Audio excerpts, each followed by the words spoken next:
नमस्कार विद्यार्थी मित्रांनो, तुम्हा सर्वांचं स्वागत आहे आपल्या MPSC लाईव्ह ह्या यूट्यूब चॅनलमध्ये। मित्रांनो, आज आपण इयत्ता 7वीचा भूगोल बघणार आहोत। तर लवकर आपण बघून घेऊया की यामध्ये आज आपण काय काय शिकणार आहोत। तर बघा, ह्यामध्ये आपण जे पहिले 5 चॅप्टर आहेत ते ह्या भागामध्ये बघणार आहोत, ज्यामध्ये ऋतुनिर्मिती, सूर्य, चंद्र व पृथ्वी, भरती, ओहोटी, हवेचा दाब व वारे हे 5 चॅप्टर आपण या भागामध्ये बघणार आहोत। सूर्य, चंद्र व पृथ्वीमध्ये आपल्याला जे काही ग्रहणे आहेत, सूर्यग्रहण, चंद्रग्रहण किंवा सूर्य आणि चंद्राचा पृथ्वीशी कसा संबंध येतो आणि सूर्य आणि चंद्राचा पृथ्वीवर कोणता कोणता इफेक्ट होतो, ते सर्व काही आपण ह्या सेकंड चॅप्टरमध्ये बघूया। थर्ड चॅप्टरमध्ये आपण भरती व ओहोटीची संकल्पना बघूया। ठीक आहे, जो समुद्रकिनारील भाग आहे तिथे भरती ओहोटी कशी येते, प्लस सूर्य आणि चंद्राचा भरती किंवा ओहोटीवर कसा परिणाम होतो ते आपण ह्या चॅप्टरमध्ये बघूया। आणि चौथा जो चॅप्टर आहे हवेचा दाब, पृथ्वीवर कुठे कुठे हवेचा दाब किती आहे किंवा पृथ्वीवर हवेच्या दाबाचे जे पट्टे निर्माण झालेले आहेत, ठीक आहे, त्यामुळे जे काही आपलं मॉन्सून वगैरे आहे किंवा पाऊस वगैरे पडतो जिथे आपल्याकडे, ते ह्याच हवेच्या दाबाच्या वेगवेगळ्या पट्ट्यांमुळे देखील पडतो। तर ते देखील आपण ह्यामध्ये बघूया। ठीक आहे, त्यानंतर ह्यावरूनच वारे आपण बघणार आहोत। आपल्याला माहिती आहे की जे हवेचे दाबाचे पट्टे आहेत त्यावरूनच पूर्ण पृथ्वीवर जे वारे वाहतात, पूर्वीय वारे, पश्चिमी वारे, व्यापारी वारे, हे सर्व आपण वारे ह्यामध्ये बघूया आणि ह्यामध्ये नेमका फरक काय आहे ते सुद्धा आपण ह्या भागामध्ये बघूया। ठीक आहे, तर मग आपण सुरू करूया। तर जो पहिला चॅप्टर आहे तो आहे ऋतुनिर्मिती, पण ह्या चॅप्टरमध्ये फक्त आणि फक्त जे काही एक्झाम्पल्स दिलेले आहेत किंवा ह्यामध्ये प्रयोग करण्यासाठी सांगितलेलं आहे वेगवेगळं, तर ते इतकं काही महत्त्वाचं नाही आहे। ठीक आहे, तर आपण सरळ सुरुवात करूया सेकंड चॅप्टरपासून। तर सूर्य, चंद्र व पृथ्वी। तर मित्रांनो, पहिली जी संकल्पना दिलेली आहे ती आहे चंद्राच्या गती।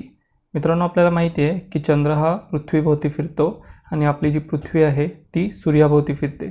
ठीक आहे, म्हणजेच चंद्र इनडायरेक्टली हा सूर्याभोवती देखील फिरतो। तर जसं पृथ्वीला स्वतःची म्हणजे स्वतःभोवती फिरण्याची किंवा जी परिवलन करण्याची जी गती आहे तिला आपण अक्षीय गती म्हणतो, आणि जी सूर्याभोवती फिरण्याची जी गती आहे ती ज्या विशिष्ट कक्षेमध्ये सूर्याभोवती फिरते त्याला आपण कक्षीय गती म्हणतो। तसंच चंद्राबाबतीत जर आपण पाहिलं तर चंद्राला देखील स्वतःची अक्षीय व कक्षीय गती आहे। चंद्र हा स्वतःभोवती फिरताना पृथ्वीभोवती प्रदक्षिणा घालत असतो, तसेच पृथ्वी व सूर्याभोवती म्हणजे पृथ्वी सूर्याभोवती प्रदक्षिणा घालत असते, त्यामुळे चंद्र सूर्याभोवती अप्रत्यक्षरित्या प्रदक्षिणा घालत असतो, आपण असं सांगू शकतो। ठीक आहे, त्यानंतर चंद्राचा परिभ्रमण व परिवलन गतीचा कालावधी सारखाच आहे। म्हणजेच जर आपण पृथ्वीचं उदाहरण पाहिलं तर पृथ्वीचं जे परिवलनाचा जो कालावधी आहे म्हणजे स्वतःभोवती फिरण्याचा जो कालावधी आहे तो किती आहे, 24 तास। ठीक आहे, आणि सूर्याभोवती फिरण्याचा जो कालावधी आहे तो 365 दिवस आहे। ठीक आहे, तर तसंच चंद्राचा जो स्वतःभोवती फिरण्याचा आणि पृथ्वीभोवती फिरण्याचा जो कालावधी आहे तो ऑलमोस्ट सेमच आहे। ठीक आहे, त्यामुळे काय होतं, आपल्याला चंद्राची नेहमी एकच बाजू दिसत असते। तर जसं की आता आपण चंद्रयान 2 पाठवलेलं आहे। ठीक आहे, ते का पाठवलेलं आहे की जो चंद्राचा असा भाग आहे जो आपल्या निदर्शनास येत नाही किंवा जो ज्यावर जास्त रिसर्च झालेली नाही त्या भागाची माहिती मिळावी म्हणून आपण चंद्रयान 2 पाठवलेलं आहे, ज्यामध्ये विक्रम आहे किंवा जे रोवर आणि लँडर आहेत, ठीक आहे, ते तिथे उतरून त्या क्षेत्राचा अभ्यास करून आपल्याला कळवतील। ठीक आहे, सो हे आपल्याला लक्षात असू द्या। त्यानंतर जर आपण पाहिलं तर बघा, चंद्र हा पृथ्वीभोवती असा फिरतो आणि चंद्र जेव्हा ठीक आहे फिरताना पृथ्वीभोवती जेव्हा सर्वात लांब असतो तेव्हा त्याला आपण अपभू स्थिती म्हणतो, आणि जेव्हा चंद्र पृथ्वीच्या सर्वात जवळ येतो त्याला आपण उपभू स्थिती म्हणतो। ठीक आहे, अपभू स्थितीमध्ये काय होतं, चंद्र आणि पृथ्वीमधील जी लांबी आहे किंवा जे अंतर आहे ते 4,07,000 किलोमीटरचं असतं।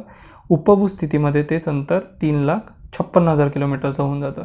ठीक आहे, सो अपभू आणि उपभू स्थिती म्हणजे काय हे तुम्ही लक्षात ठेवा। त्यानंतर जर आपण पौर्णिमा आणि अमावस्या पाहिलं तर जेव्हा चंद्र पौर्णिमेकडून अमावस्याकडे जात असतो, म्हणजे बघा पौर्णिमेला आपल्याला पूर्ण चंद्र दिसत असतो, हे पौर्णिमा आणि अमावस्या कसं होतं ते आपण पुढे बघूयात। पण इथे जी डायग्राम दिली ती मी तुम्हाला आधी एक्सप्लेन करतो की इथे पक्ष दिलेले आहेत। बघा इथे कृष्ण पक्ष आणि शुक्ल पक्ष। तर हे नेमकं काय, जेव्हा पौर्णिमेला पूर्ण चंद्र असतो आणि तिथून त्याची थोडी थोडी कडा नाहीशी होत जात जात नंतर अमावस्येला पूर्ण चंद्र गायब होतो, तेव्हा जो मधला काळ असतो त्याला आपण कृष्ण पक्ष म्हणतो। ठीक आहे, जो आपल्याला अर्धा चंद्र दिसत असतो। त्यानंतर जेव्हा अमावस्येकडून चंद्र पौर्णिमेकडे जात असतो तेव्हा तो शुक्ल पक्षातून जातो. हे लक्षात ठेवा तुम्ही, कोण कुठून जाताना कोणता पक्ष येतो हे आपल्याला माहीत असू द्या. ठीक आहे. त्यानंतर जर आपण इथे हा डायग्राम पाहिला तर इथे आपल्याला सूर्य, चंद्र आणि पृथ्वी हे एका लाईनमध्ये दिलेले आहेत. नंतर सूर्य, पृथ्वी आणि चंद्र हे 90 डिग्रीच्या कोनमध्ये दिलेले आहेत. ठीक आहे, म्हणजे चंद्र आणि सूर्य हा पृथ्वीपासून 90 डिग्रीच्या कोनामध्ये आहेत. सो इथे बघा, इथे अमावस्या दिलेलं आहे. ह्याने काय होतं, सूर्य आणि पृथ्वी ह्यामध्ये चंद्र येतो आणि चंद्राची आपल्याला कोणतीच बाजू दिसत नाही. ठीक आहे, त्यामुळे तेव्हा अमावस्येची स्थिती निर्माण होते जेव्हा आपल्याला चंद्र दिसत नाही. त्यानंतर जर इथे आपण खाली पाहिलं तर इथे जेव्हा चंद्र येतो, ठीक आहे, जेव्हा सूर्य आणि पृथ्वी त्यानंतर चंद्र असतो तेव्हा सूर्याची किरणं चंद्रावर पडतात आणि आपल्याला पूर्ण चंद्र दिसतो. ठीक आहे. चंद्र आपण जेव्हा म्हणतो की चंद्राला स्वतःचा प्रकाश आहे किंवा चंद्राला प्रकाश आहे, तर ॲक्च्युली ते स्वतःचा प्रकाश नसतो, तर तो सूर्यप्रकाश असतो. ठीक आहे. तर त्यामुळे आपल्याला जेव्हा चंद्र या साईडला असतो पृथ्वीच्या मागे तेव्हा आपल्याला तिथे पौर्णिमा दिसते. ठीक आहे. आता इथे लक्षात असू द्या की जी अमावस्या आहे किंवा पौर्णिमा आहे ती प्रत्येक वेळेस दिसेल असं नाही, किंवा जे ग्रहण आहेत ते प्रत्येक वेळेस दिसेल असं नाही. म्हणजे बघूया आपण पुढे हे नेमकं काय आहे ते. बघा, इथे मी शुक्ल पक्ष आणि जो कृष्ण पक्ष एक्सप्लेन केला ते इथे दिलेलं आहे. ठीक आहे. इथे बघा, पृथ्वीच्या भोवती जेव्हा चंद्र फिरत असतो तेव्हा तो तिची जी सूर्याभोवती फिरण्याची जी कक्षा आहे, ठीक आहे, पृथ्वीची सूर्याभोवती फिरण्याची जी कक्षा आहे तिच्याशी 5 डिग्रीचा कोन करत असतो. ठीक आहे, म्हणजे पृथ्वीची कक्षा आणि चंद्राची कक्षा ह्यांमध्ये 5 डिग्रीचा कोन आहे, हे माहीत असू द्या. ठीक आहे. त्यानंतर जर आपण पाहिलं तर ग्रहण आपल्याला एक असा आवडीचा विषय किंवा एक प्रकारे आपल्याला कुतूहलाचा विषय असलेला ग्रहण हे नेमकं काय आहे ते आता आपण पाहूया. पहिलं आपण सूर्यग्रहण पाहूया. ठीक आहे. सूर्यग्रहण नेमकं कधी अनुभवायचं येतं? बघा, जेव्हा पृथ्वी आणि सूर्य ह्या दोघांमध्ये जेव्हा चंद्र येतो तेव्हा आपल्याला सूर्यग्रहण दिसतं. आता ते का? जेव्हा पृथ्वीवर सूर्याचा प्रकाश पडतो किंवा पृथ्वी आणि सूर्य जेव्हा एकमेकांसमोर येतात, ठीक आहे, आणि त्यांच्यामध्ये जेव्हा चंद्र येतो तेव्हा चंद्राची सावली ही पृथ्वीवर अशी पडते. इथे जर आपण पाहिलं तर एवढ्या भागावर चंद्राची सावली पडलेली आहे. ठीक आहे. मग ह्या भागामध्ये आपल्याला ग्रहण दिसून येतं ज्यामध्ये सूर्य हा झाकला जातो. आता ह्याचे 2 प्रकार पडतात, एक तर खंडग्रास ग्रहण आणि एक खग्रास ग्रहण. खंडग्रास ग्रहणामध्ये काय होतं, सूर्याचा थोडाच भाग झाकला जातो. ठीक आहे, म्हणजे आपल्याला थोडीच कडा किंवा त्यामध्ये एक काळा काहीतरी आलेला दिसतं आपण जर सूर्यग्रहण कधी पाहिलं असेल तर असा जेव्हा भाग तयार होतो तेव्हा त्याला खंडग्रास ग्रहण म्हणतो. आणि जेव्हा सूर्य पूर्णपणे झाकला जातो आणि फक्त बाजूच्या भागातून आपल्याला जो प्रकाश दिसतो, ठीक आहे, तेव्हा त्याचं आपण खग्रास ग्रहण म्हणतो. ठीक आहे. त्यानंतर आपण कंकणाकृती ग्रहण म्हणून सुद्धा ऐकलं असेल. तर ह्यावेळेस काय होतं, कंकणाकृती ग्रहणामध्ये जो चंद्र आहे तो पूर्णपणे सूर्याला झाकतो. ठीक आहे, म्हणजे इथे दिलेलं आहे बघा, काही वेळा चंद्र पृथ्वीपासून अपभू स्थितीत असतो. अपभू स्थिती म्हणजे काय, जेव्हा चंद्र पृथ्वीपासून सर्वात लांब असतो तेव्हा. ठीक आहे, अपभू स्थितीत असतो म्हणजे तो पृथ्वीपासून जास्तीत जास्त दूर असतो, तेव्हा चंद्राची दाट सावली पृथ्वीपर्यंत पोहोचत नाही. ठीक आहे, मग ती अवकाशातच संपते. अशा वेळेस पृथ्वीवरील अगदी थोड्या भागातून सूर्याची फक्त प्रकाशमान कडा दिसते. ह्याला आपण कंकणाकृती सूर्यग्रहण म्हणतो. ठीक आहे, जसं की आपण इथे पाहू शकतो की चंद्र आणि पृथ्वी ह्यामध्ये जास्तीत जास्त अंतर असतं या अशा वेळेस कंकणाकृती ग्रहणामध्ये. त्यामुळे जे चंद्राची जी सावली आहे ती पृथ्वीवर प्रॉपररित्या पोहोचत नाही. ठीक आहे, त्यामुळे फक्त आपल्याला त्याचा एक कंकणाकृती भागच दिसतो. ठीक आहे, सो सूर्यग्रहण समजलं की त्याचे 2 प्रकार पडतात, एक खग्रास आणि एक खंडग्रास. आणि जो तिसरा पण एक फेनॉमेनॉन आपल्याला दिसून येतो तो आहे कंकणाकृती ग्रहण. कंकणाकृती ग्रहण हे आपल्याला जेव्हा चंद्र पृथ्वीपासून सर्वात जास्त अंतरावर असतो म्हणजे अपभू स्थितीमध्ये असतो तेव्हा दिसून येतं. ठीक आहे, बाकी खग्रास आणि खंडग्रास हे नॉर्मल स्थितीमध्ये दिसून येतात. आता आपण इथे पाहिलं सूर्यग्रहणाबाबत. आता आपण पाहूया चंद्रग्रहणाबाबत. चंद्रग्रहणाबाबत पण सेम स्थिती असते की बघा, सूर्य आणि चंद्र ह्यांमध्ये जेव्हा पृथ्वी येते, ठीक आहे, सूर्य आणि चंद्र ह्यामध्ये जेव्हा पृथ्वी येते तेव्हा आपल्याला चंद्रग्रहण बघायला मिळतं. पण जसं की मी म्हटलं की प्रत्येक वेळेस चंद्रग्रहण होत नाही. तर का? कारण की जसं की आपण मगाशी पाहिलं की सूर्याभोवती जेव्हा पृथ्वी फिरते आणि जर इथे पृथ्वी असेल आणि ती सूर्याभोवती फिरत असेल तर पृथ्वीभोवती जेव्हा चंद्र फिरतो त्यांमध्ये 5 अंशाचा इथे कोन तयार होतो. आपण वरची जी डायग्राम होती म्हणजे बघा इथे जर आपण पाहिलं तर हा 5 अंशाचा जो कोन तयार होतो त्यामुळे काय होतं, प्रत्येक वेळेला हा चंद्र पृथ्वीच्या एक्झॅक्ट पाठी येईल असं नाही. ठीक आहे, त्यामुळे प्रत्येक वेळेला आपल्याला चंद्रग्रहण पाहावयास मिळत नाही. ठीक आहे. सो चंद्रग्रहण कसं होतं, सूर्य आणि चंद्रामध्ये जेव्हा पृथ्वी होते आणि पृथ्वीची सावली ही चंद्रावर पडते. आता ह्यामध्ये सुद्धा खग्रास आणि खंडग्रास आहे. कसं बघा, इथे हा चंद्र पृथ्वीच्या एक्झॅक्ट बरोबर पाठीमागे आलेला आहे. ठीक आहे, त्यामुळे काय होईल, चंद्र हा पूर्णपणे झाकला जाईल. ठीक आहे, त्यालाच आपण खग्रास चंद्रग्रहण म्हणतो. ठीक आहे. त्यानंतर जेव्हा पृथ्वीची सावली ही बघा इथे दिलं आहे की पृथ्वीची सावली ही चंद्राच्या अर्ध्या भागावर पडते किंवा अर्ध्याहून जास्त भागावर पडते, तेव्हा त्याला आपण खंडग्रास चंद्रग्रहण म्हणतो. म्हणजे स्थिती सेम असणार, जसं की आपण इथे सूर्याची स्थिती पाहिली होती. आता ह्यामध्ये फक्त इतकं इमॅजिन करा की ही जी शॅडो आहे किंवा ही जी सावली आहे ती सूर्याची आहे, ही जी सावली आहे ती पृथ्वीची आहे आणि हा चंद्र आहे. असं जरी तुम्ही इमॅजिन केलं तरी इथे तुम्हाला सेम स्थिती दिसेल. खग्रासमध्ये पूर्ण चंद्र झाकला गेलेला होता आणि खंडग्रासमध्ये अर्धा चंद्र झाकला गेला होता. ठीक आहे. सो हे होतं चंद्रग्रहण. आता जर आपण पाहिलं तर सूर्यग्रहणाची वैशिष्ट्ये नेमकी काय आहेत, तर सूर्यग्रहण हे नेमकं अमावस्येला होतं, पण प्रत्येक अमावस्येला होत नाही. त्याचं आपण कारण पाहिलेलं आहे, कारण की त्यामध्ये जो 5 अंशाचा कोन आहे तो. ठीक आहे. त्यानंतर सूर्य, चंद्र, पृथ्वी हे अनुक्रमे एका सरळ रेषेत व एका पातळीत असल्यावरच सूर्यग्रहण होतं. आपण पाहिलं की सूर्य आणि पृथ्वीमध्ये जेव्हा चंद्र येतो तेव्हाच आपल्याला सूर्यग्रहण अनुभवास येतं. ठीक आहे. खग्रास सूर्यग्रहणाचा जास्तीत जास्त कालावधी 7 मिनिटे आणि 20 सेकंद आहे, म्हणजे टोटल 440 सेकंद आहे. ठीक आहे, हे आपल्याला माहीत असू द्या. आपण खग्रास सूर्यग्रहण पाहिलं. खग्रास सूर्यग्रहण काय आहे बघा, जेव्हा पूर्ण सूर्य झाकला जातो. ठीक आहे, पूर्ण सूर्य झाकला जातो आणि हे किती वेळ असतं तर 7 मिनिटे आणि 20 सेकंद. ठीक आहे, 7 मिनिटे 20 सेकंद म्हणजे टोटल 440 सेकंद. आणि चंद्रग्रहणाची जर वैशिष्ट्ये पाहिली तर चंद्रग्रहण हे नेहमी पौर्णिमेला होतं, आपण पाहिलं, परंतु प्रत्येक पौर्णिमेला नाही. सूर्य, पृथ्वी, चंद्र अनुक्रमे सरळ रेषेत असतात आणि एका पातळीत असल्यावरच चंद्रग्रहण होतं. ठीक आहे, इथे एका पातळीत असणं महत्त्वाचं आहे, कारण की जी कक्षा आहे ती वेगळी असल्या कारणाने. ठीक आहे, सो एका पातळीत असणं महत्त्वाचं आहे. खग्रास चंद्रग्रहण म्हणजे पूर्ण जेव्हा चंद्र झाकला जातो तो जास्तीत जास्त कालावधी 107 मिनिटाचा असतो. सो सूर्यग्रहणापेक्षा खग्रास चंद्रग्रहणाचा कालावधी जास्त असतो, हे लक्षात असू द्या. त्यानंतर ग्रहण एक खगोलीय घटना, म्हणजे आपल्याला माहिती आहे की ग्रहणाशी रिलेटेड खूप सारे अंधविश्वास आपल्या समाजात आपल्याला दिसतात. ठीक आहे, सो त्याबाबत इथे जरा सांगितलेलं आहे की आपण सायंटिफिक राहूनच ग्रहणाकडे बघितलं पाहिजे. आणि ग्रहण एक अशी घटना आहे जी कधीतरीच होते, जी नेहमी घडत नाही. त्यामुळे आपल्याला वातावरणात काही बदल देखील दिसत असतात. ठीक आहे, सो आपल्याला हे माहीत असू द्या. त्यानंतर पिधान व अधिक्रमण. आता पिधान आणि अधिक्रमणमध्ये ग्रहणाची स्थिती असते.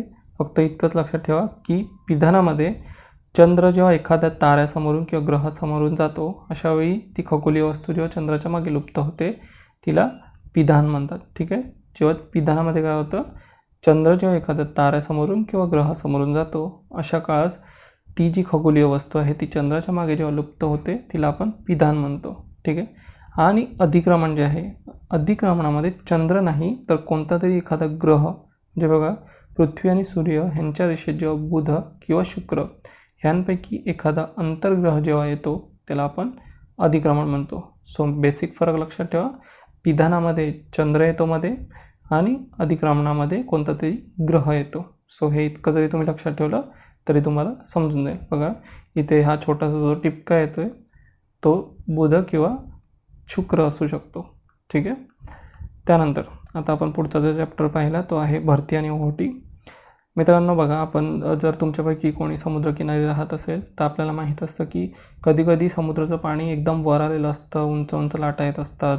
जसं की मुंबईला मरीन ड्राईव्ह आहे, तिथे मोठ्या मोठ्या लाटा येत असतात. ठीक आहे. सो आणि कधीकधी तर एकदम पाणी इतकं मध्ये गेलेलं असतं की समुद्राचा जो किनारा आहे तो बऱ्यापैकी मध्ये गेलेला असतो. ठीक आहे, किंवा तो वाढलेला असतो. असं का होतं हे आपण आधी पाहूया. आता बघा, ह्यामध्ये आपल्याला 2 बलांबाबत माहिती असणं गरजेचं आहे. ठीक आहे. पहिलं जे बल आहे ते आहे केंद्रोत्सारी बल आणि दुसरं जे बल आहे ते आहे गुरुत्वीय बल. मित्रांनो, ह्यासाठी मी तुम्हाला एक उदाहरण देतो की जेव्हा आपण जत्रेमध्ये जातो, ठीक आहे. जत्रेमध्ये काय होतं, एक असा मधोमध हे लावलेलं असतं आणि त्याच्या बाजूने असे सीट्स असतात त्याला बांधलेले. जर तुम्ही त्या पाळण्यामध्ये बसला असाल तर, आणि जेव्हा ते फिरायला लागतं तेव्हा असं एकदम गोल फास्ट फिरतं, ठीक आहे. आणि आपण सर्व असं बाजूच्या बाहेर म्हणजे बाजूच्या ठिकाणी किंवा बाहेर ढकलले जातात. म्हणजे जसं बघा ह्या स्थितीमध्ये जसं दिलेलं आहे की जेव्हा ते गोल फिरायला लागतं तेव्हा आपण असे बाहेर ढकलले जात असतो, ठीक आहे. पण आपला मध्ये ते जॉईंट असल्याकारणाने आपण बाहेर उडत नाही. सेम स्थिती ते आहे. बघा, केंद्रोत्सारी बल म्हणजे काय, पृथ्वी जेव्हा स्वतःभोवती फिरत असते तेव्हा ती इतक्या वेगाने फिरत असते ते आपल्याला जाणवत नाही, पण तिचा वेग प्रचंड आहे, ठीक आहे. स्वतःभोवती फिरण्याचा जो प्रचंड वेग आहे त्यामुळे आपण बाहेर फेकले जाण्याची शक्यता असते. पण त्याच विरोधात जे गुरुत्वीय बल असतं ते आपल्याला पृथ्वीकडे खेचून ठेवतं आणि ह्या केंद्रोत्सारी बलापेक्षा गुरुत्वीय बल कितीतरी पटीने जास्त आहे. म्हणून आपण सहसा बाहेर वातावरणाच्या फेकले जात नाही. जर गुरुत्वीय बल नसतं तर आपण केंद्रोत्सारी बलामुळे बाहेर फेकले गेलो असतो पृथ्वीच्या, ठीक आहे. सो हे माहीत असू द्या. आता ह्याचा परिणाम भरती ओहोटीमध्ये कसा होतो बघा. पृथ्वीचा जो मेजर भाग आहे म्हणजे ऑलमोस्ट 71% भाग जो आहे तो पाण्याने बनलेला आहे, आपल्याला माहिती आहे. सो जेव्हा प्रचंड वेगाने जेव्हा पृथ्वी स्वतःभोवती फिरते तेव्हा आपल्याला माहीत आहे की ते तो पाणीसुद्धा त्या वेगामुळे अफेक्ट होत असेल, बरोबर.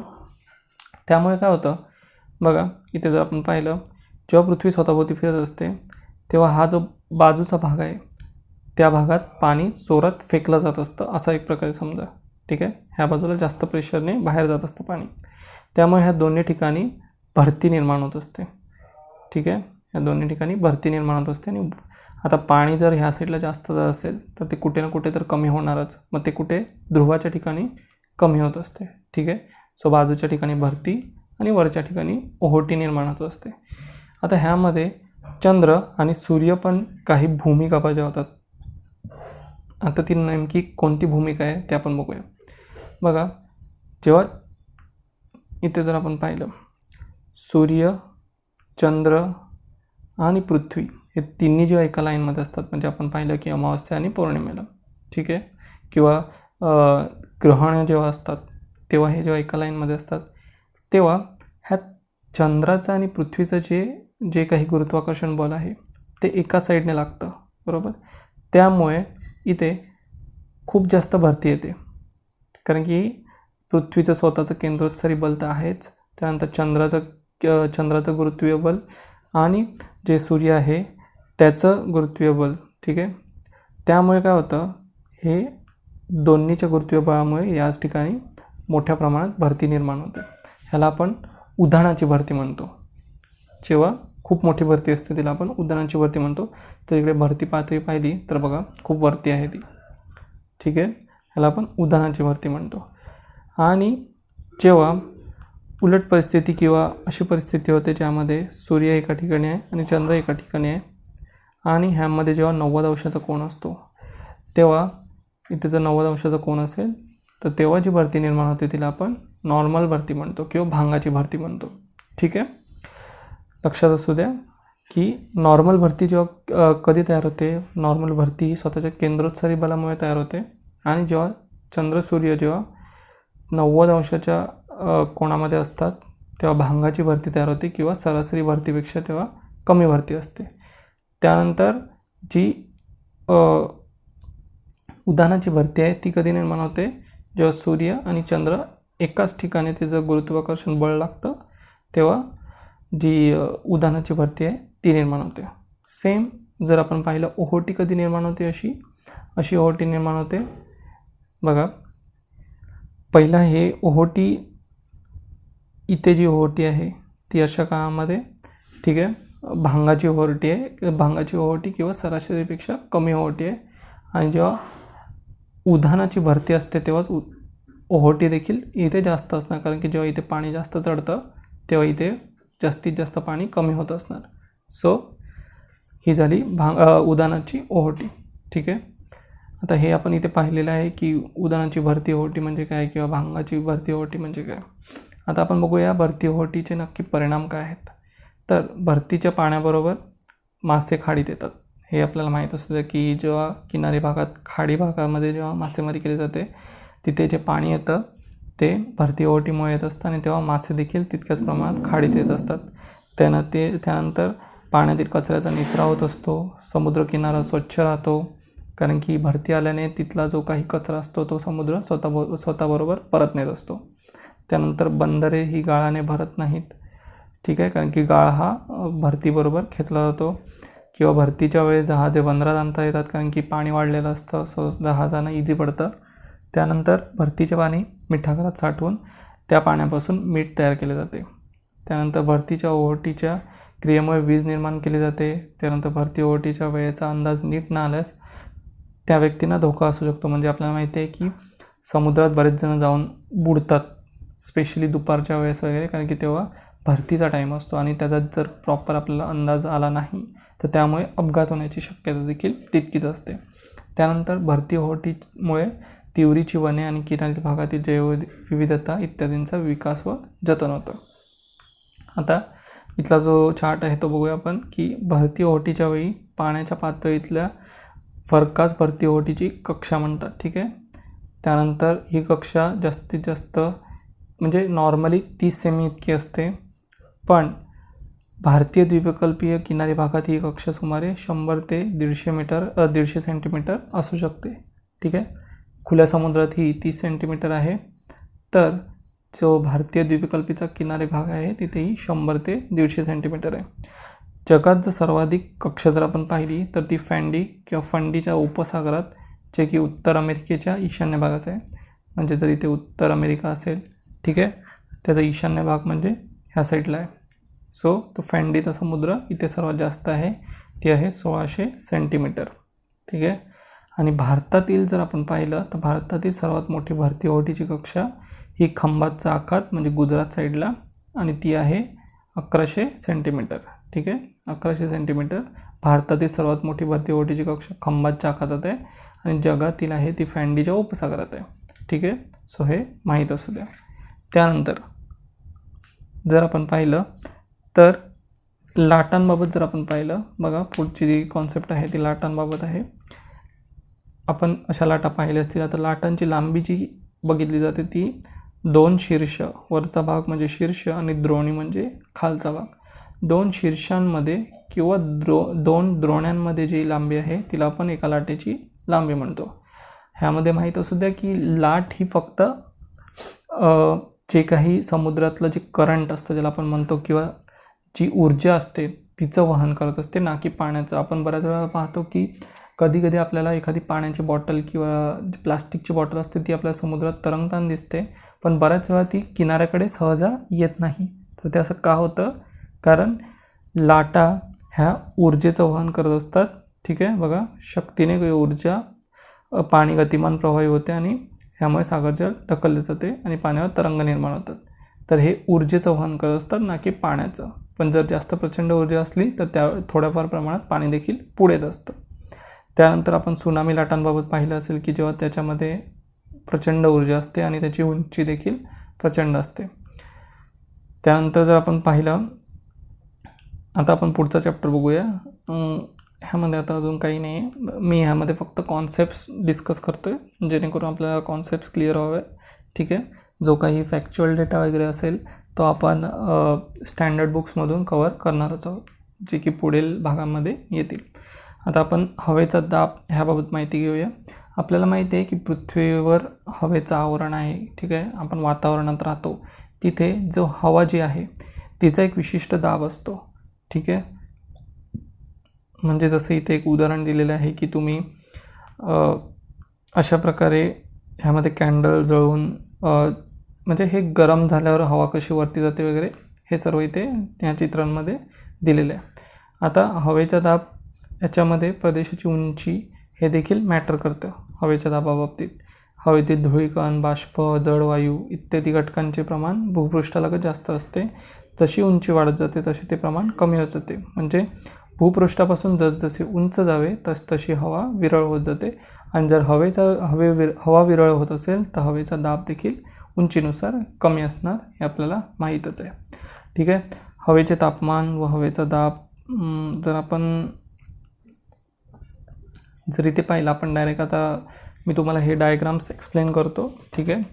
आता बघा, आपल्याला माहीतच आहे की जो सूर्य आहे तो जे कर्कवृत्त आहे आणि जे विषुववृत्त आहे, ठीक आहे, ह्यामधील जो भाग आहे उष्णकटिबंधाचा, तिथे डायरेक्ट लाईट देत असतो. म्हणजे जर आपण पाहिलं, जर इथे सूर्य काढला मी, ठीक आहे, इथे सूर्य काढला तर ह्या भागांमध्ये डायरेक्ट लाईट पडते.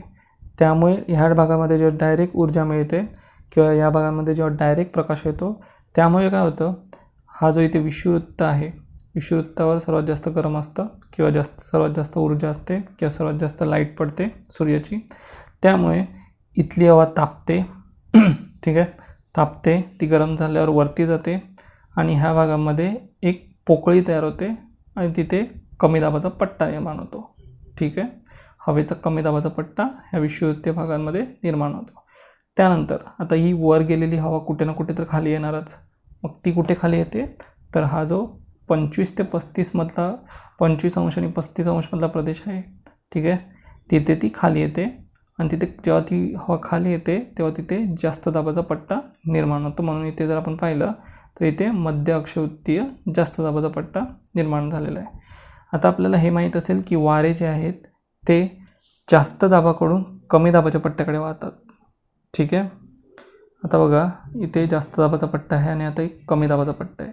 तर बघा, इथे वारे हे जास्त दाबाकडून कमी दाबाच्या पट्ट्याकडे वाहताना आपल्याला दिसत आहेत. आता हे वारे पूर्वेकडून येत असल्याने ह्यांना आपण पूर्वीय वारे म्हणतो. सेम होतं दक्षिण भागामध्ये सुद्धा. इथली जी हवा वरती गेलेली आहे ती दोन्ही बाजूने जाऊन ह्या ठिकाणी खालती येते आणि इथे जास्त दाबाचा पट्टा निर्माण झालेला आहे. आणि इथे जास्त दाबाचा पट्टा निर्माण झाला असल्या कारणाने कमी दाबाच्या पट्ट्याकडे हे वारे वाहू लागलेले आहेत आणि हे पूर्वेकडून वाहत असल्याने ह्यांना आपण पूर्वीय वारे म्हणतो. त्यानंतर आता जर आपण पाहिलं तर इथे जास्त दाबाचा पट्टा निर्माण झालेला आहे, बरोबर. त्यानंतर आणि इथे जो उपध्रुवीय भाग आहे, आता काय होतं, जेव्हा पृथ्वी स्वतःभोवती प्रचंड वेगाने फिरत असते तेव्हा पृथ्वीचा इथे जो निमुळता भाग असतो, ठीक आहे, ती प्रचंड वेगाने फिरत असताना इथली हवा वर फेकली जाते, ठीक आहे. या कडेची हवा जी आहे ती वर फेकली जाते आणि इथे सुद्धा हवेची पोकळी निर्माण होते आणि इथे म्हणून कमी दाबाचा पट्टा निर्माण झालेला आपल्याला दिसतोय. आता इथली पण जी हवा आहे ती ह्या बाजूने म्हणजे खालच्या बाजूने आणि वरच्या बाजूने असे दोन्ही ठिकाणी जाऊन वरतून जाऊन बसणारच, म्हणजे ती हवा कुठे ना कुठे खालती येणारच. मग ती सुद्धा इथे ह्या भागामध्ये, ठीक आहे, इथली हवा या भागामध्ये आणि इथली वरची हवा ह्या भागामध्ये अशी करून ती ह्या भागात येते. म्हणून इथे जास्त दाबाचा पट्टा आणि वरती कमी दाबाचा पट्टा. हा उपध्रुवीय कमी दाबाचा पट्टा हा पृथ्वीच्या स्वतःभोवती फिरण्यामुळे तयार होतो, ठीक आहे. तिथली हवा बाहेर वर फेकली जाते किंवा बाहेर फेकली जाते, त्यामुळे तिथे कमी दाबाचा पट्टा निर्माण होतो. आणि सेम ही सुद्धा हवा दक्षिण दिशेत सुद्धा येत असते, ठीक आहे. म्हणून इथे ध्रुवीय भागामध्ये ती हवा खाली बसते आणि इथे सुद्धा ध्रुवीय जास्त दाबाचा पट्टा निर्माण होतो. आता जसं की मी सांगितलं की हवा किंवा वारे नेहमी जास्त दाबाच्या पट्ट्याकडून कमी दाबाच्या पट्ट्याकडे वाहतात. सो ध्रुवीय जास्त दाबाच्या पट्ट्याकडून जेव्हा उपध्रुवीय कमी दाबाच्या पट्ट्याकडे वारे वाहतात तेव्हा त्यांना आपण ध्रुवीय वारे म्हणतो, ठीक आहे. हे दक्षिण भाग आणि हा उत्तर भाग दोन्हीकडे सारखंच आहे, दोघांना ध्रुवीय वारेच म्हणतात, ठीक आहे.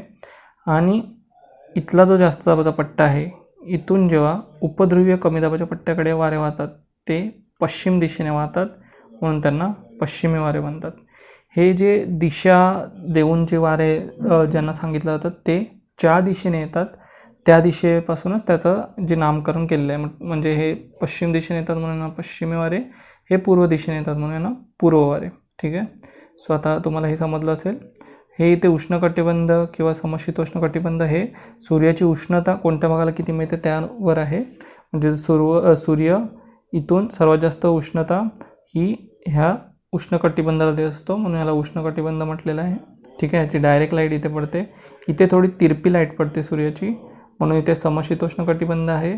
आणि इथे त्यातल्या खूप कमी प्रमाणात लाईट पोचते, म्हणून इथे शीतकटिबंध दोन्ही ठिकाणी आहे, ठीक आहे. आता इथे तुम्हाला जर कर्कवृत्त, विषुववृत्त आणि मकरवृत्त माहीत नसेल तर 23.5 अंश उत्तर ह्याला आपण कर्कवृत्त म्हणतो, ठीक आहे. कर्कवृत्त इथे मी मोबाईलवर लिहित असल्याकारणे मला नीट टाईप करायला होत नाही आहे, ठीक आहे. कर्कवृत्त हे मध्ये जे असतं ते विषुववृत्त इथे दिलेलं आहे, विषुववृत्त. आणि इथे जे खालती आहे 23.5 दक्षिण त्याला आपण मकरवृत्त म्हणतो, ठीक आहे, मकरवृत्त. सो हे कर्कवृत्त, हे विषुववृत्त आणि हे मकरवृत्त. हे लक्षात ठेवण्यासाठी तुम्ही एक कवी मन असं एक शब्द लक्षात ठेवा की कवीचा क वरती कर्कवृत्त, वीचा विषुववृत्त आणि मनचा मकरवृत्त. ठीक आहे. आता हे होते पृथ्वीवरील हवा दाबपट्टे किंवा हेच ग्रहीय वारे. ग्रहीय वारे म्हणजे जे नियमितपणे वाहत असतात. पूर्वीय वारे किंवा जे पश्चिमी वारे आहेत त्यांना आपण कंबाईनली ग्रहीय वारे म्हणतो. म्हणजे आपण जर खाली बघूया, बघा विषुववृत्तीय कमी दाबाचा पट्टा मी एक्सप्लेन केला की सूर्याची उष्णता तिथे डायरेक्ट पडत असल्याने तिथे उष्णतेमुळे हवा विरळ होते, ती वर जाते. ठीक आहे. आणि तिथे जो पोकळी निर्माण होते त्यामुळे तिथे कमी दाबाचा पट्टा निर्माण होतो. ठीक आहे. त्यानंतर मध्य अक्षवृत्तीय जास्त दाबाचा पट्टा आपण पाहिलं की जी विषुववृत्ताकडून हवा वरती गेलेली असते ती कुठे ना कुठे येऊन खालती बसणारच. सो ती 25 ते 35 अंशाच्या अक्षवृत्ताच्या दरम्यान, ठीक आहे, जमिनीच्या दिशेने ती खाली येते. त्यानंतर आपण पाहिलं उपध्रुवीय कमी दाबाचे पट्टे. ते बघा पृथ्वीचा वक्राकार जो आकार आहे त्यामुळे तिथे ध्रुवाकडील प्रदेशाचे क्षेत्र कमी होत जाते. ठीक आहे. आणि या आकारामुळे वाऱ्यांना बाहेर जाण्यास जास्त वाव मिळतो. म्हणजे पृथ्वी स्वतःभोवती फिरताना तिथली जी हवा असते ती सुद्धा बाहेर फेकली जात असते. ठीक आहे. आणि ती हवा नंतर जाऊन बसते ध्रुवीय जास्त दाबाच्या पट्ट्याकडे आणि तिथे ती हवा खाली येत असते. ठीक आहे. सो आपण हे पाहिलेलं आहे. आता त्याचा परिणाम काय होतो? ठीक आहे. तर वाऱ्यांची निर्मिती म्हणजे पूर्वीय वारे, पश्चिमी वारे वगैरे. त्यानंतर वादळांची निर्मिती ह्यामुळेच होत असते. ठीक आहे. त्यानंतर आरोह पर्जन्याची निर्मिती. आरोह पर्जन्य म्हणजे काय? तर समुद्राचा भाग असेल तिथून जेव्हा उष्णतेमुळे हवा वर जाते, ठीक आहे, आणि वर जाऊन ती थंड होते आणि त्या भागात पाऊस पडतो. हा आरोह पर्जन्य आपल्याला स्पेशली विषुववृत्तीय भागांमध्ये दिसून येतो. तिकडे दररोज दुपारी 2 ते 4 ह्या काळामध्ये पाऊस पडत असतो. ठीक आहे. हवेच्या दाबाचा श्वसनक्रियेवरही परिणाम होत असतो. म्हणजे जर जास्त दाब असेल तर आपल्याला त्रास होतो श्वास घेण्यामध्ये. ठीक आहे. त्यानंतर समदाब रेषा म्हणजे पृथ्वीवर ज्या दाब रेषा आहे, जिथे जिथे समान दाब आहे त्या कनेक्ट करू आपण जेव्हा, तेव्हा आपल्याला समदाब रेषा मिळून जातील.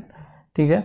आता आपण पुढे बघूया की हवादाब मापक जे वापरलं जातं. ठीक आहे. हवेचा दाब हा नेहमी मिलीबारमध्ये मोजतात. सो आपल्याला माहीत असू द्या. त्यासाठी हवादाब मापक वापरलं जातं. बघा इथे चित्रसुद्धा दिलेलं आहे. त्यानंतर पुढे जर आपण पाहिलं तर ठीक आहे, इथे समुद्रसपाटीजवळ सर्वात जास्त हवेचा दाब असतो. ठीक आहे. त्यानंतर हवेच्या स्तंभाचे वजन हे 1000 किलोग्रॅम एवढे असते आपल्या प्रत्येकाच्या डोक्यावर. ठीक आहे. पण आपल्याला ते जाणवत नाही कारण की आपल्या शरीरात सुद्धा जो दाब असतो तितक्याच प्रमाणात असतो. ठीक आहे. आता आपण शेवटचा चॅप्टर आहे तो बघूया. तो आहे वारे. आता जसं की मी तुम्हाला हवेचा दाब सांगितला आणि हवेच्या दाबानुसारच पृथ्वीवर वारे वाहत असतात. जसं की मी म्हटलं की जास्त दाबाकडून कमी दाबाकडे वारे वाहतात. बघा आपण इथे ह्या डायग्राममध्ये सुद्धा पाहूया. इथे जास्त दाबाचा पट्टा, कमी दाबाचा पट्टा, कमी दाब, जास्त दाब. हा विषुववृत्तीय कमी दाबाचा पट्टा आहे. हा जो आपण पाहिला की मध्य अक्षवृत्तीय जास्त दाबाचा पट्टा. ठीक आहे. आणि खालती 90 अंशावर जो ध्रुवीय जास्त दाबाचा पट्टा येतो. सो जास्त दाबाच्या पट्ट्याकडून कमी दाबाच्या पट्ट्याकडे वारे वाहतात. बघा आता हे रेड आणि ब्ल्यू साईन नक्की काय आणि असे हे वारे नक्की नेमके का दिलेले आहेत ते आपण पाहूया. बघा पृथ्वी जेव्हा स्वतःभोवती फिरत असते त्यामुळे, किंवा ज्याला आपण कोरिओलिसिस बल म्हणतो, ठीक आहे, त्यामुळे काय होतं, वारे एका विशिष्ट दिशेने वाहत असताना जो उत्तरेचा भाग आहे, ठीक आहे, विषुववृत्ताच्या उत्तरेचा भाग, तिथे वारे हे नेहमी उजवीकडे झुकतात. म्हणजे आपण हा ब्ल्यू साईन जे आहे ते उजवीकडे झुकताना पाहतो आहे की ज्या दिशेने वारे वाहत आहेत त्या दिशेने हे नेहमी वारे उजवीकडे झुकत असतात. त्यानंतर दक्षिणेकडील भागामध्ये ते नेहमी डावीकडे झुकतात. म्हणजे बघा आपण थोडं जर थेअरी रीड केली तर आपल्याला कळेल. बघा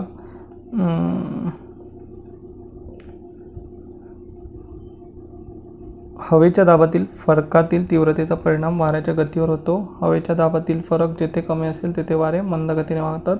सर्वसाधारणपणे जागतिक पातळीत हवेच्या दाबातील फरक जिथे अधिक असेल तेथे वारे वेगाने वाहतात. हवेचा जो वेग आहे तो नेहमी प्रति तास किलोमीटर किंवा नॉट्स या परिमाणामध्ये मोजला जातो. ठीक आहे. सो आपण हे लक्षात असू द्या. इतकं लक्षात ठेवा की उत्तरेकडे हे वारे उजवीकडे झुकतात, म्हणजे आपण ऊ लक्षात ठेवूया की उत्तरेकडील भागात ते उजवीकडे आणि दक्षिणेकडील भागात ते डावीकडे. ठीक आहे. त्यानंतर जर आपण हे मगाशी इथे पाहिलं की पश्चिमी वारे, पूर्वीय वारे. ठीक आहे. सो हे आपल्याला माहीत असू द्या. आता ग्रहीय वारे जर आपण संकल्पना पाहिली तर पृथ्वीवर जे जास्त दाबाच्या पट्ट्यांकडून कमी दाबाच्या पट्ट्यांकडे वर्षभरपणे नियमित वारे वाहतात त्यांना आपण ग्रहीय वारे म्हणतो. ठीक आहे. पूर्वीय, पश्चिमी वारे आणि ध्रुवीय वारे हे ग्रहीय वारे आहेत, कारण की ते वर्षभर नियमितपणे वाहत असतात, कारण की ते हवेतील दाबाच्या फरकामुळे वाहत असतात म्हणून. ठीक आहे. त्यांना ग्रहीय वारे म्हणतो. आणि त्यानंतर दुसरे जे आपण वारे पाहतो ते असतात स्थानिक वारे. तर स्थानिक वारे म्हणजे काय बघा, इथे आपण हे दरी आणि पर्वतीय भाग इथलं जर आपण उदाहरण पाहिलं तर जेव्हा दिवसा, ठीक आहे, वरील भाग जेव्हा तापतो, ठीक आहे, आता पर्वताच्या टेकडीवरील जेव्हा भाग तापतो तेव्हा ते जिथे तापमान जास्त तिथे आपल्याला माहिती आहे की तिथली हवा वर जाते आणि तिथे हवेची पोकळी निर्माण होते. ठीक आहे. तर इथला भाग तापतो आणि इथे हवेची पोकळी निर्माण होते आणि त्याच वेळेस दरीमध्ये थोडाफार थंडावा असतो आणि इथे जास्त दाब असतो. सो जास्त दाबाच्या प्रदेशाकडून कमी दाबाच्या प्रदेशाकडे हे वारे असे दिवसा वाहत असतात, त्यांना आपण दरीय वारे म्हणतो. ठीक आहे. कसं काय म्हणजे तुम्हाला एक्सप्लेन केलं की दिवसा इथे तापमान जास्त असल्याकारणाने इथे हवा विरळ होते आणि ती वर जाते. ठीक आहे. आणि इथे हवेची पोकळी निर्माण होते. आणि त्याच उलट जर आपण दरीय भागात पाहिलं तर दरीय भागामध्ये तेव्हा थंड वातावरण असतं आणि हवेचा दाब जास्त असतो. सो जास्त दाबाच्या प्रदेशाकडून कमी दाबाच्या प्रदेशाकडे दिवसा वारे वाहत असतात. ठीक आहे. सो यांना आपण दरीय वारे म्हणतो. दरीय वारे, ठीक आहे, दरीय वाऱ्यांची जर आपण वैशिष्ट्ये पाहिली तर ती तेच आहेत की दिवसा तापमान पर्वताकडील भागामध्ये जास्त असतं. त्यानंतर रात्री काय परिस्थिती असते ती आपण आता पुढे ह्या भागामध्ये पाहूच. पर्वतीय वाऱ्यामध्ये ह्यामध्ये हा डायग्राम मिसिंग आहे ह्या पुस्तकामधून, पण मी तुम्हाला एक्सप्लेन करतो. त्या अगोदर आपण हे पाहूया की दक्षिण गोलार्धात वारे अतिशय वेगाने वाहतात. म्हणजे आपण पाहिलं की पृथ्वीवरचा दक्षिणेकडील भाग आहे तो मोस्टली समुद्राचा भाग आहे. ठीक आहे. तिथे जास्त खंड नाही आहे, फक्त आफ्रिका खंड आणि दक्षिण अमेरिका खंड हाच खंड दक्षिणेकडील भागात आहे आणि तिथला बराचसा भाग हा खंडविरहित आहे. त्यामुळे काय होतं, तिथे अतिशय प्रचंड वेगाने वारे वाहतात. तिथे उंच सकलपणाचा अडथळासुद्धा येत नाही, त्यामुळे तिथे अतिशय प्रचंड वेगाने वारे वाहतात. आणि त्यांना काही नावे दिलेले आहेत, जसं की 40 अंशावर तिथे जे वारे वाहतात, जे गरजणारे वारे ज्यांना आपण म्हणतो की गरजणारे 40, रॉरिंग 40 असं आपण त्याला म्हणतो. ठीक आहे. अतिशय वेगाने वाहणारे वारे. 50 अंशावर जे वारे वाहतात त्यांना आपण खवळलेले वारे म्हणतो किंवा खवळलेले 50, फ्युरियस 50 म्हणतो.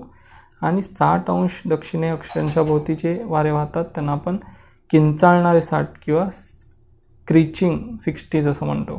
कारण की आपल्याला माहिती आहे जसं जसं की खाली जावं तसं जसं अडथळा कमी होत जातो आहे, तिथला जास्तीत जास्त भाग समुद्राचाच आहे, त्यामुळे तिथे वाऱ्याचा वेग देखील तितक्याच प्रचंड वेगाने वाहतात तिथे किंवा तिथे वाढतो. आता आपण मगाशी पाहिलं की दरीय वारे म्हणजे काय, जेव्हा दरीकडून पर्वताकडे वारे वाहतात त्याला आपण दरीय वारे म्हणतो. आणि हे दिवसा होतं, दिवसा दरीय वारे वाहतात. त्याच उलट रात्री काय होतं, रात्री आता इथला जो वरचा भाग आहे, आपल्याला माहिती आहे की जमीन जितक्या लवकर तापते तितक्याच लवकर थंडसुद्धा होते. सो वरचा भाग हा थंड झालेला असतो. आता थंड भाग म्हणजे काय, तर तिथे हवेचा जास्त दाबाचा पट्टा निर्माण होणार ऑब्व्हियसली. आणि दिवसाची जी उष्णता होती ती हळूहळू करत जेव्हा दरीत उतरलेली असते तेव्हा इथल्या भागामध्ये हवेचा कमी दाबाचा पट्टा निर्माण झालेला असतो, कारण की दिवसा इथून वारे वरती वाहिलेले असतात. सो इथे पोकळी निर्माण झालेली असते रात्री. सो रात्री इथे कमी दाबाचा पट्टा आहे आणि इथे जास्त दाबाचा पट्टा आहे. सो रात्री हे वारे पर्वताकडून किंवा टेकडीकडून खालच्या दरीच्या भागात वाहतात, त्यांना आपण पर्वतीय वारे म्हणतो, जसं की इथे दिलेलं आहे. ठीक आहे. दिवसा काय होतं, दिवसा जर इथे पर्वत असेल तर दिवसा दरीकडून पर्वताकडे वाहतात. ठीक आहे. त्यांना आपण दरीय वारे म्हणतो. आणि रात्री जर आपण पाहिलं तर रात्री हे वारे पर्वताकडून दरीकडे वाहत असतात, म्हणून यांना पर्वतीय वारे म्हणतात. रात्री पर्वत शिखर लवकर थंड होते. ठीक आहे. जसं की मी म्हटलं की जेवढा लवकर तापतं तितक्या लवकर थंड होतं जमिनीकडचा भाग. त्यानंतर दरीचा भाग तुलनेने उष्ण राहतो, पर्वतावर हवेचा दाब जास्त असतो. नंतर पर्वताकडून दरीकडे थंड वारे वाहतात, दरीतील उष्णता उष्ण व दरीतील उष्ण व हलकी हवा वर ढकलली जाते, त्यामुळे थंड हवा दरीकडे वेगाने खाली येते. सो हे जे मी समजवलं तेच आहे. आता विषुवृत्तीय शांत पट्टा आपण जर पाहिला तर मी तुम्हाला सांगितलं की विषुवृत्तीय भागामध्ये सर्वात जास्त उष्णता येत असते. ठीक आहे, त्यामुळे तिथली हवा तापते आणि वर जात असते. सो 0 ते 0.5 डिग्री, ठीक आहे, म्हणजे ह्या भागामध्ये 0.5 डिग्री उत्तर, 0.5 डिग्री दक्षिण, ह्या भागामधला जो प्रदेश आहे त्याला आपण विषुवृत्तीय शांत पट्टा म्हणतो. त्याला डोल्ड्रम्स असं सुद्धा म्हणतात, कारण की इथे हवा बराच काळ शांत असते. आणि कर्कवृत्त व मकरवृत्ताच्या जवळचा जो 25° ते 35° प्रदेश आहे, जो आपण जास्त दाबाचा पट्टा ज्याला आपण म्हणलं, ठीक आहे, हा जास्त दाबाच्या पट्ट्याला आपण अश्व अक्षांश किंवा हॉर्स लॅटिट्यूड म्हणतो. ठीक आहे, काय अश्व अक्षांश किंवा हॉर्स लॅटिट्यूड. आता इथे खारे वारे किंवा मतले वारे वगैरे दिलेले आहे, ते आपण समजून घेऊया. खारे वारे म्हणजे काय? दिवसा काय होतं, जमीन तापते, पाण्यापेक्षा जमीन ही लवकर तापते, आपल्याला माहीतच असेल. जसं की मी मगाशीच म्हटलं की जमीन लवकर तापते आणि लवकर थंड होते. सो दिवसा जमीन जास्त तापते, जास्त तापल्याने काय होणार, इथे तापमान वाढणार, इथली हवा विरळ होणार आणि ही हवा वरती जाणार. इथली हवा वरती गेल्याने इथे पोकळी निर्माण होणार. ठीक आहे, या उलट सागरी भागांमध्ये त्यातल्या त्यात जास्त दाबाचा पट्टा असणार. सो त्यामुळे काय होणार, ह्या जास्त दाबाच्या पट्ट्याकडून कमी दाबाच्या पट्ट्याकडे वारे वाहणार. सो दिवसा समुद्राकडून जमिनीकडे वारे वाहतात, त्यांना आपण खारे वारे म्हणतो. ठीक आहे, जसं की इथे पाहिलं तर बघा, जास्त दाब आहे, कमी दाब आहे, त्यानंतर इथले जे थंड वारे आहेत ते जमिनीकडे वाहत आहेत, त्यांना आपण खारे वारे म्हणतो. ठीक आहे, बघा जमिनीवरील हवा तापते, वर जाते, गरम हवा थंड होते, खाली येते.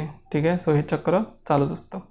आता त्या उलट असतात मतलई वारे. मतलई वारेमध्ये काय होतं, दिवसा जमीन तापली, रात्री तितक्याच लवकर थंडसुद्धा झाली, पण पाणी हळूहळू तापतं आणि हळूहळू थंड होतं.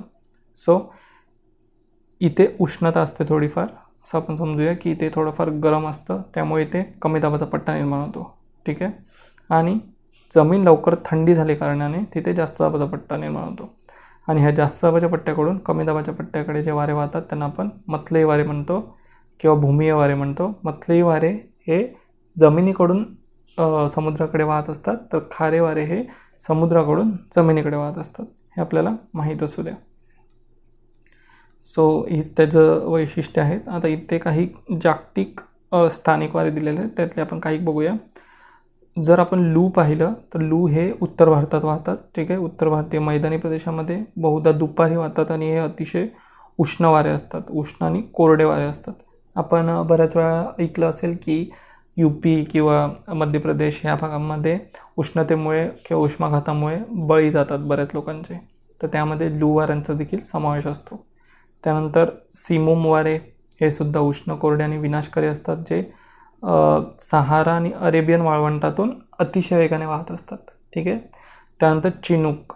आता चिनूक वाऱ्यांना आपण स्नो ईटर म्हणतो. तर का, तर बघा, हा जर आपण दक्षिण अमेरिकेचा जर असा नकाशा पाहिला तर दक्षिण अमेरिकेच्या ह्या पश्चिम भागामध्ये, ठीक आहे, रॉकी पर्वत आहे आणि हे चिनूक वारे असे इथून येतात. ठीक आहे, चिनूक वारे इथून येतात आणि हे येताना रॉकी पर्वत जेव्हा ओलांडतात तेव्हा तिथून ओलांडताना तिथला बर्फ वितळतात. म्हणजे इथे दिलेलं आहे बघा की उत्तर अमेरिकेतील रॉकी पर्वताच्या पूर्व उतारावरून खाली वाहत असताना तेथील बर्फ वितळवतात, त्यामुळे त्यांना आपण स्नो ईटर म्हणतो. ठीक आहे, स्नो म्हणजे बर्फ आणि बर्फ वितळवतात म्हणून त्यांना आपण स्नो ईटर म्हणतो. आता आणि हे चिनूक वारेसुद्धा उबदार आणि कोरडे असतात. त्यानंतर मिस्ट्रल, बोरा, पॉम्पेरो, फॉन हे सर्व वारे आहेत. हे तुम्ही एकदा नकाशावर बघून घ्या, जेणेकरून लक्षात राहतील. आयोग ह्याच्यावर सुद्धा प्रश्न विचारतं की उष्ण वारे कोणते आहेत आणि ते कोणत्या प्रदेशात वाहतात, आणि आपल्याला जोड्या लावामध्ये स्पेशली देतात, तो प्रदेश देतात आणि त्या वाऱ्याचं नाव देतात आणि जोड्या लावाला देतात. ठीक आहे, सो हे आपल्याला माहीत असू द्या. तर मित्रांनो, आता आपण मोसमी वाऱ्याबाबत माहिती घेऊया. ठीक आहे, आपल्या देशामध्ये जो मान्सून तयार होतो, जो पाऊस पडतो, तो नेमका कसा पडतो हे आपण समजून घेऊया. बघा, जेव्हा उन्हाळ्यामध्ये मे आणि जूनच्या महिन्यामध्ये इथला जो तिबेटचा भाग आहे तो अतिशय जास्त तापतो. सूर्याची जास्त तिकडे प्रकाश पडत असतो म्हणून जास्त तापतो, त्यामुळे ते कमी दाबाचा पट्टा निर्माण होतो. ठीक आहे, याच उलट खालच्या भागांमध्ये तेव्हा थंडीचं वातावरण असतं आणि तिथे जास्त दाबाचा पट्टा निर्माण झालेला असतो. त्यामुळे काय होतं, जास्त दाबाच्या पट्ट्याकडून कमी दाबाच्या पट्ट्याकडे वारे वाहू लागतात आणि हे वारे वाहत असताना जे समुद्रावरचं बाष्प आहे ते घेऊन येत असतात आणि अशाप्रमाणे आपल्या भारतामध्ये पाऊस पडतात. ह्यालाच आपण नैऋत्य मोसमी वारे म्हणतो. ठीक आहे. अजून आपण मगाशी काय पाहिलं की जेव्हा विषुववृत्त ओलांडतात, खालतून वारे वरती जात असताना विषुववृत्त ओलांडतात तेव्हा वारे हे उजवीकडे झुकतात, उत्तर उजवीकडे आपण मगाशी पाहिलं. सो म्हणून हे असे उजवीकडे झुकलेले आपल्याला दिसतात. हेच वारे जर दक्षिणेकडे असतील तर ते नेहमी डावीकडे झुकलेले असतील, हे आपल्याला लक्षात असू द्या. ठीक आहे. सो ह्या कमी दाबाच्या पट्ट्याकडे जास्त दाबाच्या पट्ट्याकडून वारे वाहतात आणि आपल्या देशाला पाऊस मिळतो. थंडीच्या वेळेमध्ये म्हणजे ऑक्टोबर, नोव्हेंबर, डिसेंबर ह्या काळामध्ये आपल्याला माहिती आहे की परतीचा पाऊस सुरू होतो. तो का? कारण ह्या भागामध्ये तेव्हा जास्त दाबाचा पट्टा निर्माण होतो आणि विषुववृत्तीय भागामध्ये तेव्हा कमी दाबाचा पट्टा निर्माण झालेला असतो. सो जास्त दाबाच्या पट्ट्याकडून कमी दाबाच्या पट्ट्याकडे वारे वाहत असतात आणि ह्यांनाच आपण ईशान्य मोसमी वारे किंवा परतीचा पाऊस म्हणत असतो. सो हे आपल्याला समजलं असेल. त्यानंतर जर आपण ते पाहिलं तर वादळे. आपल्याला माहिती आहे की वादळ कसं तयार होतं की आवर्तं एखाद्या ठिकाणी हवेचा दाब कमी असतो आणि सभोवतालची हवेचा दाब जास्त असतो तेव्हा आवर्त वाऱ्यांची परिस्थिती निर्माण होते आणि कमी हवेच्या दाबाकडे सभोवतालच्या प्रदेशातील जास्त हवेच्या दाबाकडून वेगाने वारे वाहतात. म्हणजे काय होतं बघा, मधला जो भाग असतो तो कमी दाबाचा भाग असतो आणि बाहेरचा भाग असतो जास्त दाबाचा भाग असतो. ह्या जास्त दाबाकडून जेव्हा कमी दाबाकडे वारे वाहतात, ठीक आहे, तेव्हा आवर्त निर्माण होतं किंवा वादळ निर्माण होतं. ठीक आहे. आणि प्रत्यावर्त म्हणजे काय? याची उलट स्थिती की मध्ये जास्त दाबाचा पट्टा किंवा मध्ये जास्त दाब आणि बाहेर कमी दाब निर्माण होतो, याला आपण प्रत्यावर्त म्हणतो. तर मित्रांनो, मी ह्या सर्व कॉन्सेप्ट्स तुम्हाला एकदम शॉर्टमध्ये सांगितलेले आहेत, एक जनरल आयडिया दिलेली आहे. ठीक आहे. ह्यांबाबत जे डिटेल्ड व्हिडिओ असतील ते पुढे येणारच आहेत आणि त्यामध्ये आपण ह्या सर्वांवर डिटेल डिस्कशन करणार आहोत. हा व्हिडिओ फक्त तुम्हाला कॉन्सेप्ट्स क्लिअर करण्यासाठी होता की जे काही वेगवेगळे फेनॉमेनॉन आहेत किंवा वेगवेगळे ज्या काही घटना घडत आहेत त्या नक्की कशा घडतात हे आपल्याला एक माहीत असणं गरजेचं आहे. ठीक आहे. सो जर तुम्हाला हा व्हिडिओ आवडला असेल तर ह्या व्हिडिओला लाईक करा, शेअर करा आणि चॅनलला सबस्क्राईब करा. ठीक आहे. थँक्यू.